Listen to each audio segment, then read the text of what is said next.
how we try to flush out motivation is that we're on the phone with someone who's not motivated and we feel like they may be holding their cards close to their chest. We use something called the stealth mismatch.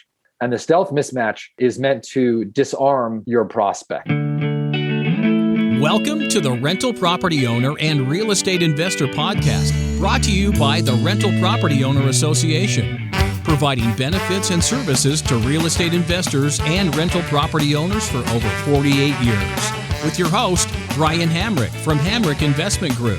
This episode is sponsored by Green Property Management, managing everything from single-family homes to apartment complexes in the West Michigan area. Find out more at greenpropertymgt.com. And RCB and Associates, helping real estate investors and small business owners navigate the complex world of health insurance and Medicare benefits at rcbassociatesllc.com. Hello and welcome to episode 288.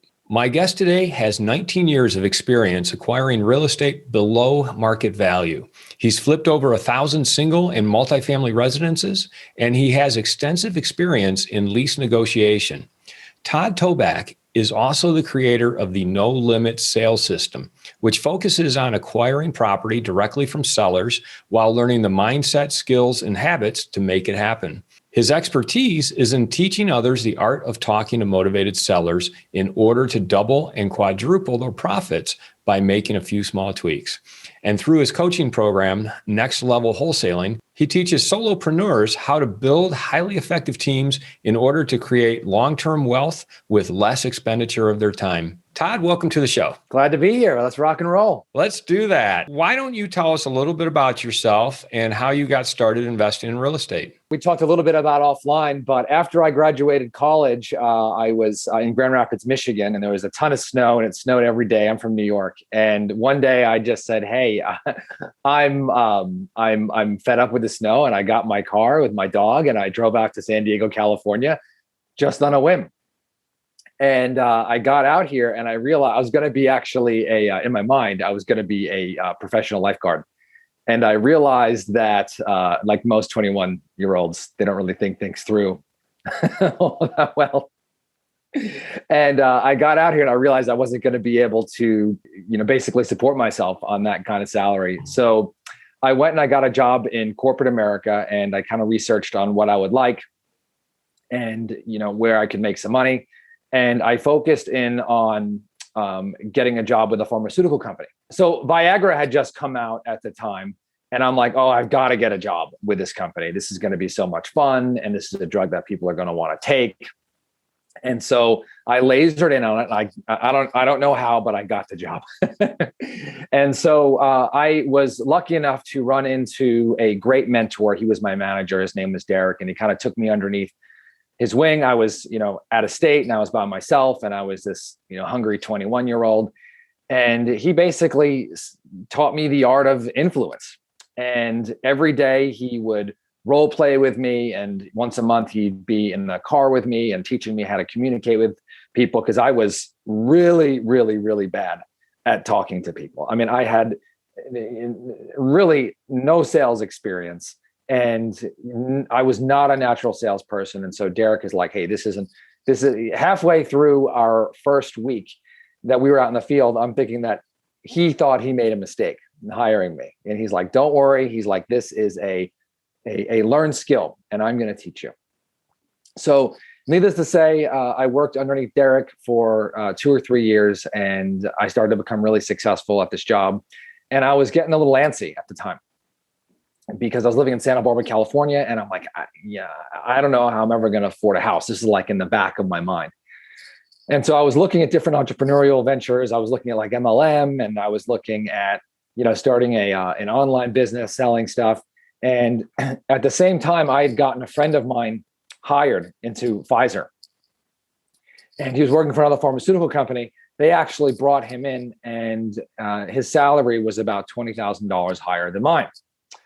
And I was like, okay, like people talk, right? And I'm like, this stirred something inside of me. And I always say, if you're listening to this and you're looking to get into real estate investing and you're curious, you need that moment, right? You need that moment that's going to stir something inside of you. And this right here was like a turning point.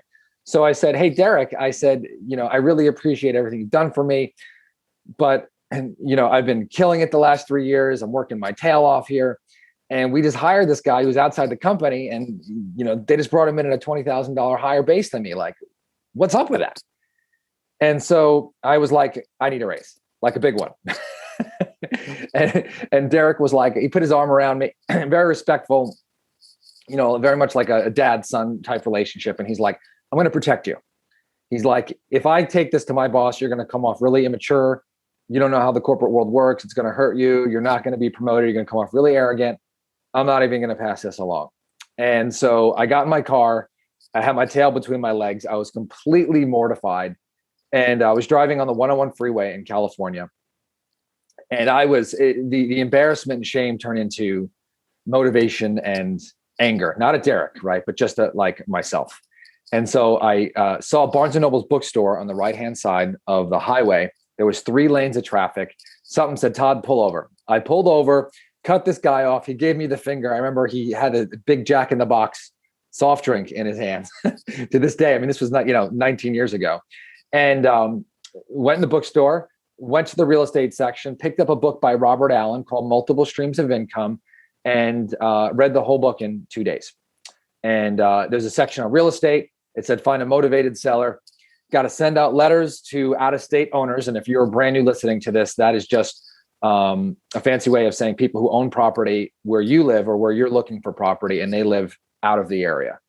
And so this is before you could pull lists and you had data. So I went down to the county recorder's office at the county, and I brought bagels and donuts like I had always done with my pharmaceutical days. So I always say that every experience is something to build on.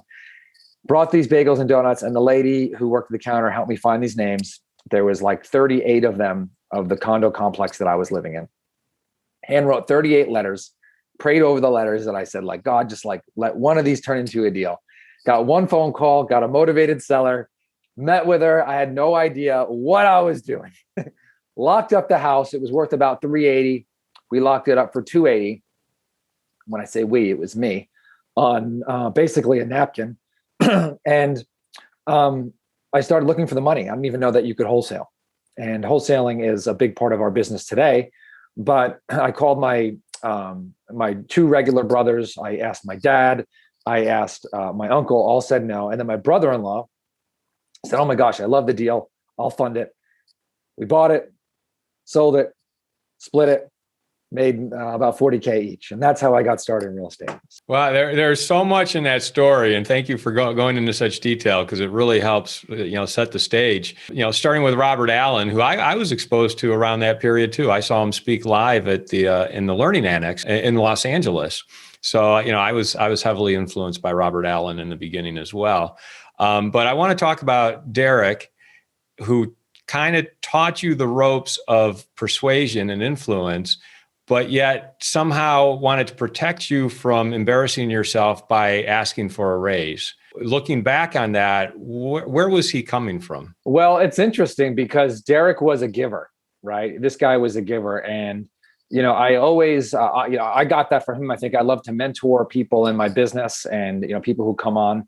But he was also stuck in, that corporate world, right? And so his mindset was very limited in his viewpoint and what was possible. And also, credit to him. I mean, his goal was to climb up the corporate ladder and develop people and get promoted.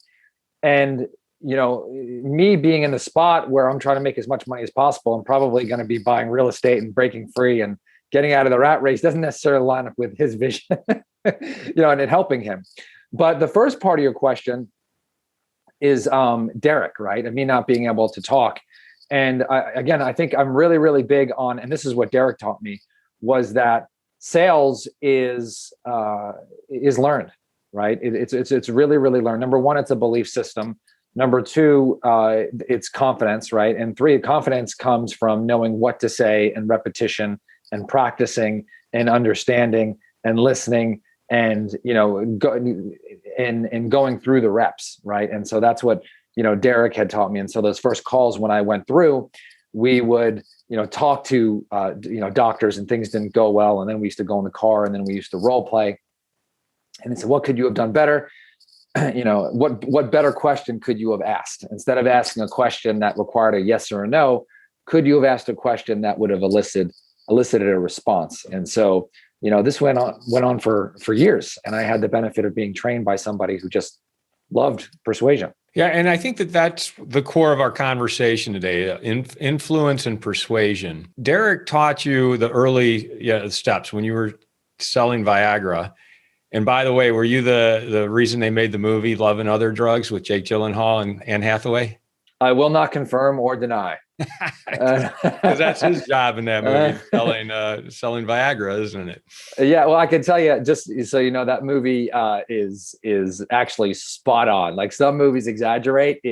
It was pretty much lined up exactly. That's fantastic. Anybody who doesn't know what we're talking about, they made a movie about a guy who sells Viagra and falls in love with Anne Hathaway, called Love and Other Drugs. But that influence and persuasion that Derek taught you, I mean, you shared some of that with us, asking questions, getting to something other than a no or a yes answer, getting more of an explanation. What were some of the other techniques that he taught you and you used successfully selling Viagra that you still use today? Can I talk about one of the most important things before that? Something actually that I learned because of Derek and that situation, and then go back to some of the skills that Derek taught me. Absolutely. So, I have what I call, many people have their own version of this, but what they call the income thermostat, right? And so we are all comfortable with a certain amount of income that we are comfortable making, right? And our actions and our daily attitudes reflect that. So, for example, if I told you right now that I would give you an opportunity that you could make $10 million in the next month, would you take that opportunity if it was ethical and fun? Absolutely. If I told you that I would give you an opportunity that you could make, $2,000 working 40 hours a week in a fast food restaurant, and you could do that in 2 months, would you take that opportunity? Absolutely not. Right. No. And but now the funny thing is, right, that some people do, right? Some people take that opportunity, and then some people won't work for less than $100,000 or $1 million or whatever that number is. Right. So we all have this income thermostat, and our actions and our beliefs and the opportunities that we take and the decisions are all based on this income thermostat of what we believe. Right. And as soon as our income falls below that, right, then all of a sudden, human nature is, okay, we start taking the actions, right, to get above that, right? We and then all of a sudden we're there, we tend to go back to defaults, right? Where all of a sudden where we get above that, we go back. Now, obviously there are periods of growth, right? And that's because people consciously decide that they're going to change their income thermostat. Usually there's no accidental growth. So for me, that moment with Derek, that and understanding that I wouldn't be able to buy a house and me being embarrassed, I was like, I've got to make $1 million, right? I've got to figure out a way to do this. I've got to build my net worth. And I immediately changed that. And because that I consciously changed that, and I was uncomfortable, right? I felt that thermostat, I was below where I was supposed to be. That made me want to go out and do deals, right? And so if you're listening to this, my first recommendation to you is understand where your current income thermostat is, right? This is going to affect your beliefs, your actions, the way that you look at money, the way that if you open up a sales training program, how seriously you take that, right? Is it going to sit on your computer, or are you going to open it up and just devour it? And then it's also going to determine how much you're going to bust through adversity. So I always say, start with the income thermostat and then stretch it. So if you're comfortable right now making $50K a year, you've got to switch that and move it to 250. If you're making 250 and you want to make 2 million, you got to do 2 million, and you've got to have this in front of you every single day, because you need to create this tension of where you are, right, to where you want to be. And that the tension is then going to, if you're watching the screen right now, it's going to pull you. Okay. So that's my first technique is you've got to believe that you're worth more. You've got to keep it in front of you. You got to be uncomfortable. You've got to be uncomfortable for where you're at. And then you're going to be drawn, okay, to where that new goal is. So what does that mean to keep it in front of you? If you adjust your income thermometer and you increase the temperature from, say, 50,000 a year to 250,000 a year, what does that actually mean? Do you just write that number on a whiteboard and look at it every day? I mean, how how do you take action on that? Great question. And so you do this by saying affirmations, right? And writing them down. So you want to have them, you want to write them in the morning, and you want to write them at night, and you want to say them. And the great part about this is that when you say them, you should feel a little bit of like imposter syndrome, right? Like, I'm not here, I'm not there, like it should stir something inside of you, right? So that you wake up in the morning, or you're in front of it every single day, and you're like, okay, I'm going to do X, Y, Z. There's nothing magical about it, right? It's that I forget what they call that.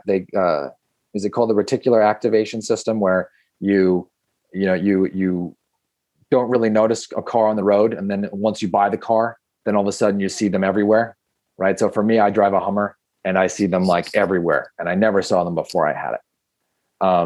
So that's saying it, right, and that having it in front of you, you're going to feel uncomfortable when you say it. But now when you're out and you're doing things, you're saying, okay, is what I'm doing now congruent with who I want to be?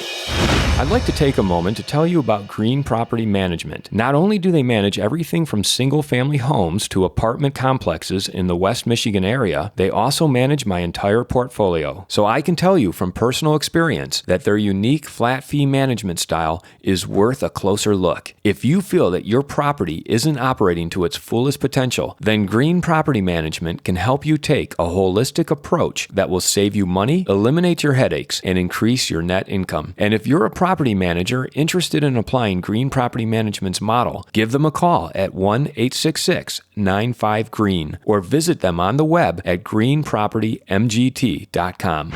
If you're thinking of leaving your W-2 job and becoming a full-time real estate investor, one of the greatest costs you must consider is healthcare for you and your family. When I made this transition myself, I found the whole healthcare insurance process to be confusing and frustrating. That's why I'm glad I met Chad Creasy at RCB and Associates. Chad is a professional health insurance agent who helps real estate investors and small business owners understand and choose their best healthcare options. And best of all, his services are covered by the insurance company and won't cost you a dime. If you live in Michigan and are expecting a change in your healthcare insurance coverage for any reason, or losing employer coverage or transitioning into Medicare, then you owe it to yourself to contact Chad Creasy at rcbassociatesllc.com. Before you get on to the second thing, I want you to promise me you're going to answer my question about Derek and what you learned from him that you still use today. Well, let me go back to, this is the one step that's in my no limit selling system that I learned from Derek. Okay. And one of the things that salespeople or acquisition people do in any industry is they fail to define the next step in the sales process. Right. And so there's this the continual kicking of the can, or this subservient attitude by someone who's buying a house, from a motivated seller or selling a product, in which it's like, I'll call you next week, and or let's chat in a month, or just vagueness on the next step. So whenever we're on the phone with somebody, we say, look, you must get a verbal commitment at the end of every conversation, even if that commitment is that you're not going to talk again, right? So let's assume. So let me tell you a story. Is that okay? About a deal that we did. Yes, absolutely. And if you want, I could actually take this back to the pharmaceutical days, but I think that we can actually, I'll start with what Derek told me, and then I'll take it over to real estate. So long story short, we were locked out of this hospital in Thousand Oaks, California. It was called Los Robles Hospital, and no Pfizer rep could get in there for the last 3 years. And we didn't know why, and the doors were locked. And what we used to do is we used to bring speakers in and pay them honorariums to talk about disease and talk about how they could use drugs to, basically mitigate the disease, right? So, for example, when we were promoting Viagra, we used to have a cardiologist promote it, saying, hey, look, if you screen for erectile dysfunction, you could find, that someone has diabetes or hypertension or high blood pressure just by asking that question, right? And so we used to bring them in, but we couldn't, for whatever reason, we couldn't get anybody in. And all my teammates at my in my pod, my area, were like, hey, you can't get in, forget it. And so Derek was like, Todd, you got to make a splash here. Get us in the hospital, right? Open the doors. And he's like, go in there and find out what happened and try to repair the relationship. And so I said, okay.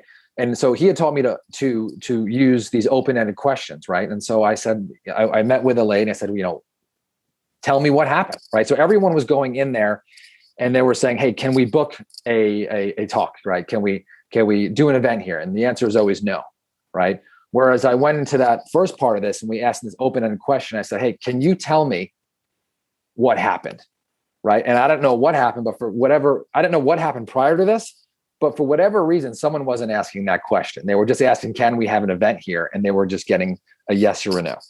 And long story short, someone hadn't paid a check to the hospital that was owed. It was like a $2,500 check. And she goes, someone hasn't paid a check. And I can't believe a company like Pfizer didn't pay us. And, this was, just completely ridiculous.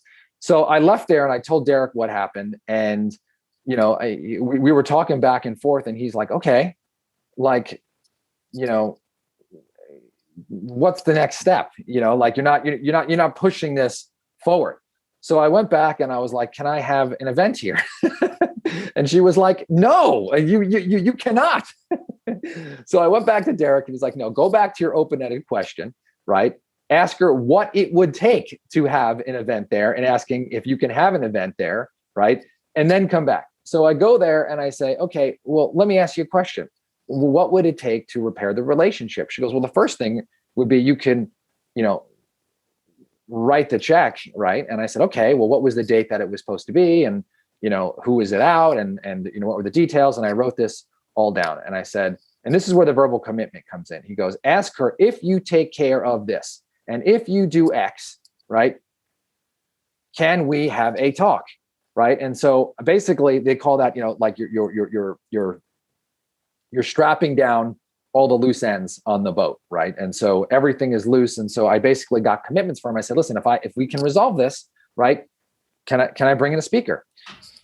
So she said yes. Long story short, we went and did research. It was paid, right? I brought it back, and she's like, oh my gosh, I'm completely mortified. We got in the calendar, and we were the hero of the company for a day, right? And so we continued to implement that in our business for a number of things, right? With insurances or getting more aggressive, prescribing Lipitor. That was another drug that we sold. And so we took that over to the real estate business. And I noticed that especially in real estate, people are really they're procrastinators for whatever reason. When you're buying for a motivated seller, think about it, right? They're either behind on taxes, or they're in foreclosure, or they've got a bad tenant who they haven't evicted, or they've let the property go, right? So you're already dealing with like the largest procrastination population on the planet. And so getting these verbal commitments is going to be really, really important. So we had this deal that we were going to buy, or trying to buy, and she was in our database for 2 years. And I was talking to our acquisition specialist, and I'm like, this lady sounds motivated, but nothing's happening. So we got in front of her and we said, listen, we've been talking for 2 years, right? Like what's going on, right? And that's a form of an open-ended question. She goes, well, I really want my son to buy this thing. And it was a hoarder house, and it was just a complete wreck, huge maintenance. I mean, a giant headache. And so, we sat there, and I saw that in the notes that she'd wanted to sell to her son. So I'm just like, what is not happening here, right? We were not getting a commitment. So I said, okay, well, let me ask you a question. How long have you been talking to your son about this? And she goes, oh, at least 10 years. I said, all right, well, what has to happen for you to actually make this decision? She goes, well, I've got to talk to him one more time. I'm like, okay, well, how long do you need? And she goes, well, I need a week to talk to him. And then I said, okay. And if he says yes, how long would you like to give him to buy the property? So you see how every single question now, we are basically creating a backstop, right? Where we can't go backwards here, but I'm letting her make those decisions, right? I'm not putting any pressure here. By the way, if you notice, if I feel like there's too much pressure on the prospect at this point, what we'll do is we'll actually let some of the air out of the balloon with some techniques that I'll talk about. But at this point, I remember this, it wasn't too much. And we're using our tonalities to, keep the fish on the line. And I said, okay, well, if he says yes, how long would you like him to give him to buy the property? And she said 45 days. I said, great. And if he says no, what do you want to do then? She goes, well, I guess we'll do a deal. And I'm like, does that mean that you want to sell the house to me at the price that we were talking about? She says, yes. I said, okay, why don't we set an appointment for the calendar for next Wednesday at 8 p.m. That's a week after or that's a day after the deadline that you set with your son. Is that fair? So I'll put it in my calendar. I'll be right on time. You agree that you're going to talk to your son. If he says yes, great. Sell it to him. I could refer you to a few mortgage brokers. So notice how I'm taking off the pressure and kind of backing away a little bit. And I said, and if no, we'll do business. So long story short, she calls me the next day. She talked to him and she's like, he doesn't want to buy it. And of course, the husband was in the background and he was like, of course he doesn't want to buy it. We bought the house, made a quick 80K. So, I say quick 80K. It took 2 years to get the thing under contract, but we finally started implementing those verbal commitments. And that's what got us the deal. So long answer to a short question. You mentioned letting the air out of the valve a little bit. Was that kind of what are some other examples of doing that when you're in that type of negotiation? You should feel a little bit of that always, right? Because you're getting commitments, right? So you could say, hey, look, all I'm doing is trying to help you make the best decision for you, right? And so if at any reason, I'm not a fit, you can tell me no. That is 100% okay. If you want to list this or do whatever, just tell me no, and I'm 100% okay with that. And then I'll say, is that okay? And then they'll look at me and they'll say, yeah, okay, that's okay. So I'm constantly, pushing them away, right? If all of a sudden we're talking about the property and they're like, I want to list it, or, they start bringing competition, they start bringing competition, I'll be like, look, you might be better off fixing it up, putting some money into it, and then just stick it on the market with a realtor and getting top dollar. I'm totally okay with that, right? If you're willing to trade a little bit of equity for speed and convenience, then I'd love to continue. But I have to make a profit, and I totally get if you're not okay with that, right? But I'm just not the right fit. Great choice of words and language and delivery there. So Todd, what other advice can you share with us about talking to motivated sellers? Like, what's the number one thing that you tell experienced real estate investors? Number one is that you're not as good as you think you are, right? If you're talking to motivated sellers, the single best thing that you can do is double your conversion rate and then increase your deal size, right? So if you're already generating leads out there and you're talking to sellers or you're talking to real estate agents, the single best thing that you can do, again, is double your conversion rate and then, double or triple your deal size, right? So I'd start, if you can legally record your calls and start listening, and it's going to reveal a lot, right? It's going to reveal what you did well and what you need to improve on, right? And so when I talk about doing that, number one, recognizing that, I look at Tom Brady. I'm from New York, by the way. I grew up there and I'm a New York Jets fan, but I watched Tom Brady, just kill the Jets, for so many years. And I just looked at the way this guy approached the game, and it was like never enough. He never stopped, right? Everything was his craft, his intensity, and the way he prepared and the way he talked. And, I think we have to look at acquisition that way, right? This is our craft. If we're the one, either we're building a team or we are dealing with sellers ourselves, right? Is that we have to understand that it's a craft and then work at it every single day. So that's the first part. The second part is that not overcomplicating this, that number one, this is a 3-part business, right? Number one is generating as many leads as possible, good leads. Number two is qualifying and converting those leads in the most efficient manner possible. And 3, dispoing the property, right? Either holding it as a rental or rehabbing it or wholesaling it or, joint venturing it on some way, right? And so if you understand those 3 and understand that 2, in my opinion, they're all equally important, right? But 2 is where I think that most people get hung up, right? It's pretty easy to, many people want to acquire a rental, and they do, and many people know how to generate leads because all you have to do is write a check. But the acquisition portion is where I think the real commitment comes in. Going back to recording your conversations to see how good you really are and what comes out of those conversations that you did right and what you did wrong, what do people typically find? Like, in your experience, what are some of the revelations? So it's really interesting, and I'll plug the no limit selling system here for a second, because One of my acquisition specialists actually was my little brother, and we'd pulled some of his calls, and we played back, and he's like, "Oh my God, I can't believe I missed that." There's a lot of find is that most people miss a lot of hidden motivation signals in which they glazed over a problem. So most people think, "Oh, I can spot a motivated seller a mile away." And in a lot of ways, if you think about it, most sellers, they're a pretty smart bunch, right? I can't tell you where I bought a house from somebody, or someone on my team has bought a house from someone 100 grand below market value, and they didn't know that they were trading a large portion of their equity, right? That hasn't happened, right? We don't rely on the stupidity factor, right? We rely on the emotion and the they know what they're doing factor. So most sellers are like any of us when we go to a car dealership, right? If you go to a car dealership and you're there and you're looking at a car, and the salesman comes up to you, what do 9 out of 10 people say? Just looking for a car. Or they just say, "I'm just looking." I'm just looking. Which means like, back away, I don't want to talk, right?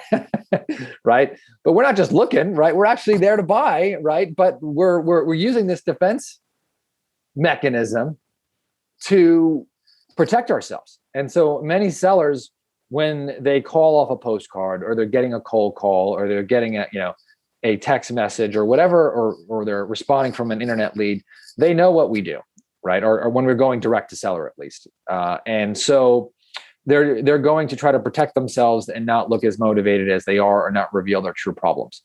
And so the one thing that I see is that people, if they hear a seller say something, they don't go deep enough. They don't say, "Can you tell me more about that?" Right? How is that? They don't focus on the seller's pain. So we talk about past pain, present pain, and future pain. And so, how has that affected you in the past? How has that affected your relationships? What's going on now? What's due? What needs to be repaired? And if this is not handled 6 months from now, what does life look like?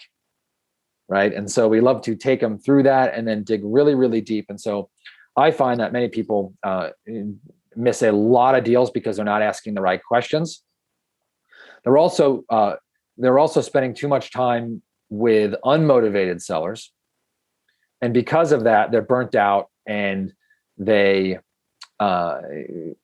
everybody sounds unmotivated, right? When you've been spending too much time with unmotivated sellers.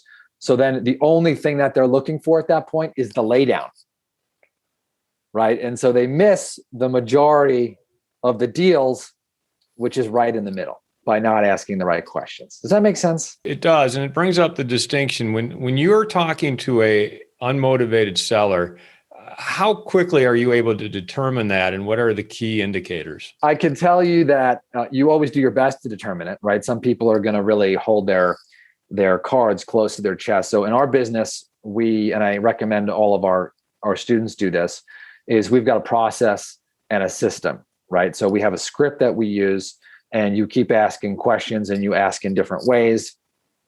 And at the end of the day, right, one of the things that we do, if someone sounds completely unmotivated, we send out a written offer to everyone who calls in for whatever reason. So if they sound completely unmotivated and we're $200,000 off on price, we're going to email them a written offer. There's no ands, ifs, or buts unless they say, "Don't send me an offer," right? So that goes out the door.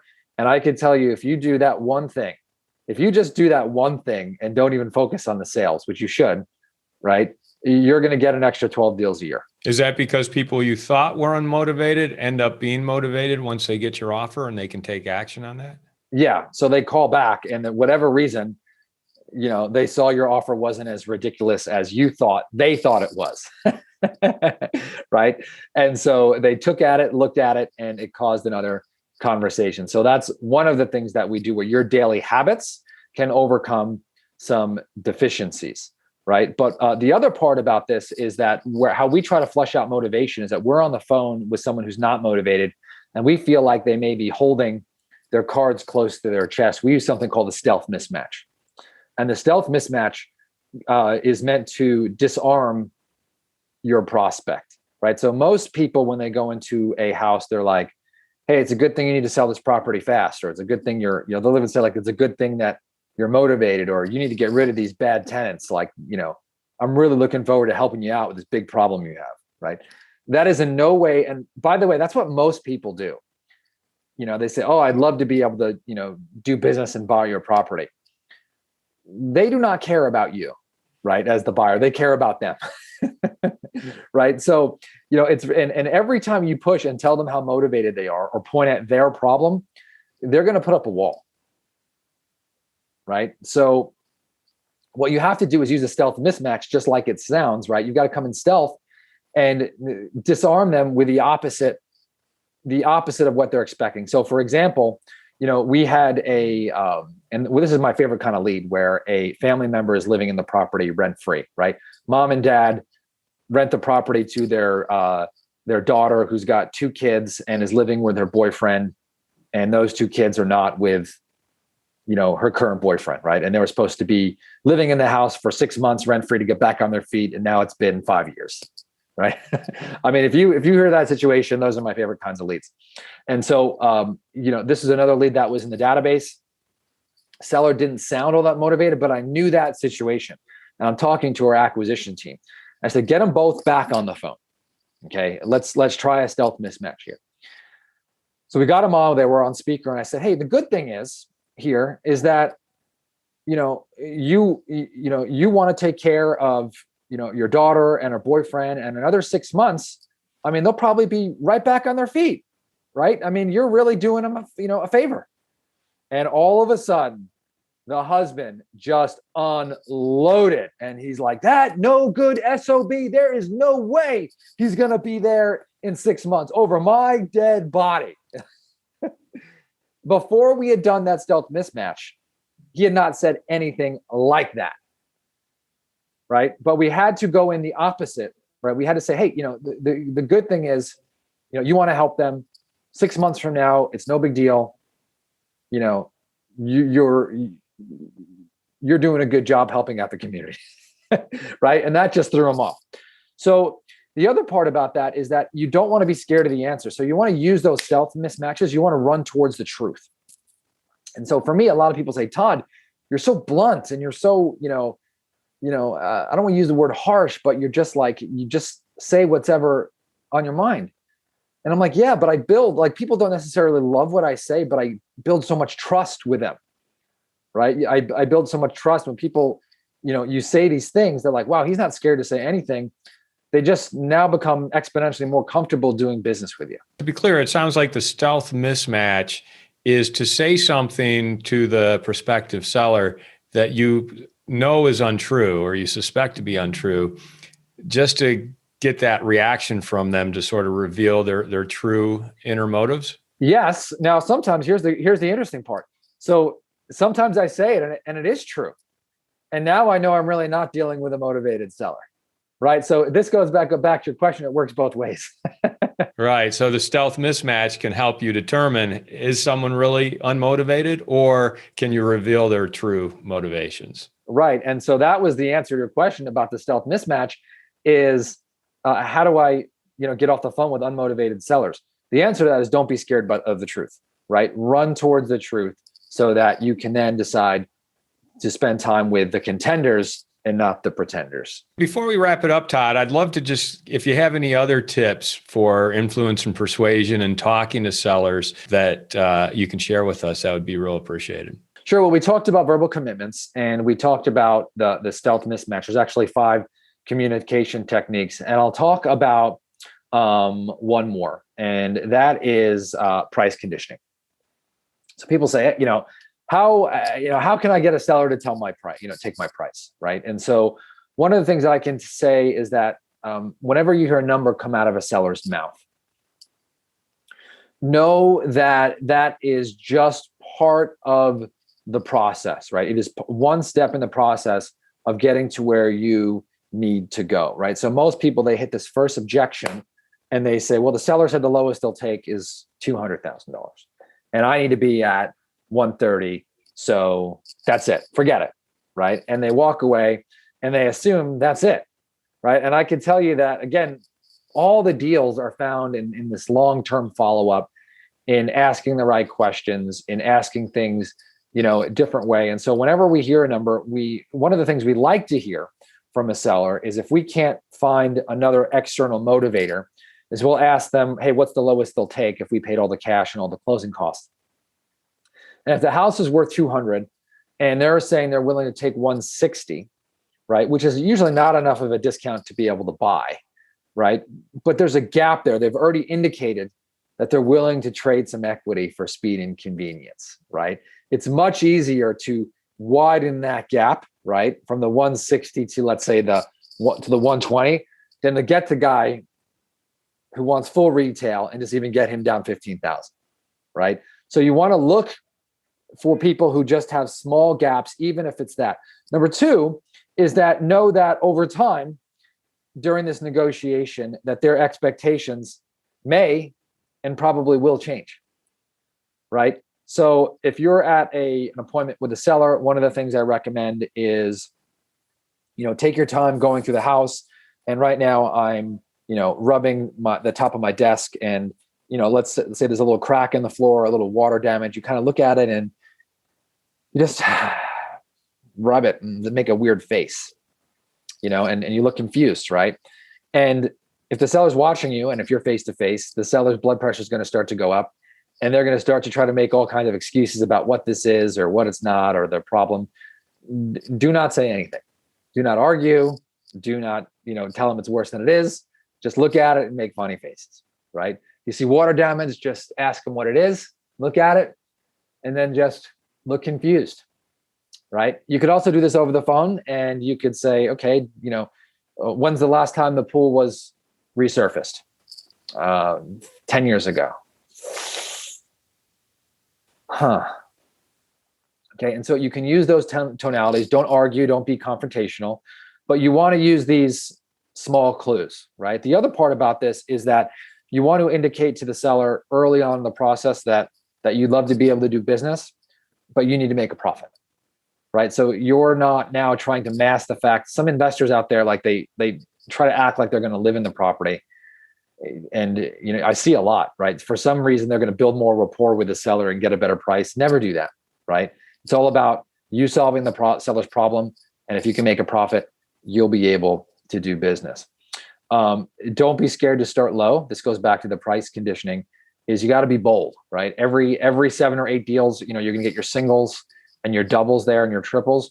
But every 7 or 8 deal, you're going to get that massive home run, right? And so you've got to go for it when the time comes, right? You've got to go for those big deals, and you don't be scared of asking for a low price and countering with a low price. And you can do that with those techniques that I'm talking about, the price conditioning. So you're always going back to that. And if you're building rapport with a seller and you're in that negotiation process, always go back to the price conditioning, right? Where you're looking at stuff at the house, or you're asking a question and then just writing stuff down, right? And that's going to start to condition them and then soften them up on the price that they'll eventually take, right? One more tip here is that if for whatever reason you're not able to come to the price that you need to with a seller, what I recommend, here's another technique where we say, okay, let's put price on hold for a second. I mean, I do have to make a profit and I know where you need to be, but let's just put this aside for a second and then work on all the other terms of the deal, right? So work on the move out date, the condition, the timeline, the title and escrow company, and then start to future pace them on where they're going to go. Get them there and then get them moving. And then during that time, again, you can start price conditioning again. And then at the last thing and say, look, we've got everything solved out here. We're still stuck on price though. Like, what are we going to do about it? Right? Come back to that. By that point, you may have softened them up a little bit. I don't know about you, car dealerships are a trigger for me, right? So, I remember when I got my first new car after I got married, and I came armed with all the comparable sales of the car that I wanted. And I was like, I'm going to come in here and negotiate this guy, and I'm going to get the best price possible. And I was going to win this negotiation. Well, long story short, 3.5, 4 hours later, I was just so spent. This guy took me to school. I wound up paying all kinds of fees and add-ons and you name it. And long story short, he got me. He got me in a fair way, in a fair and ethical way. But I was just, we worked out all the other details. And at the end, he says, hey, listen, we're off here and here and here. We've got to make our money somehow. Signed the deal. I got my new car, but paid more than I wanted to. You were motivated. Obviously, you went to him in his car lot, so he knew that you were motivated. And even though I was just looking, I bought a car that day. So even when you know all the tricks, you can still end up paying more than you want to. Yes. Todd, how would people find out more about you or get a hold of you? If you listen to podcasts, go check us out in the No Limits Real Estate Investing Podcast. Right now, we're publishing 2 weeks, 2 days a week. So No Limits Real Estate Investing Podcast. Or if you want to know more about our sales system, go to NoLimitsSalesSystem.com and you can check out there. And I got some ton of free content in our podcast, but those are the two main places. Todd, it's been a pleasure talking with you about influence and persuasion techniques. And you've shared a lot of great insight with us today. Thank you so much for doing that. It's been a real pleasure. Thank you.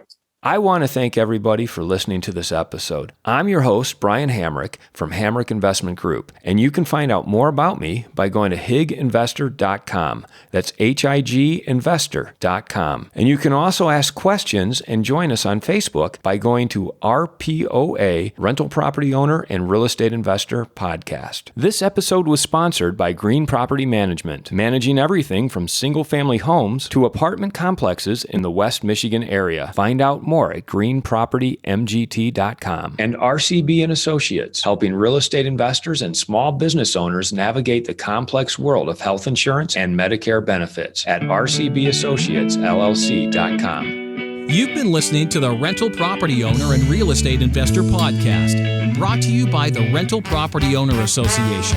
You can find out more at rpoaonline.org.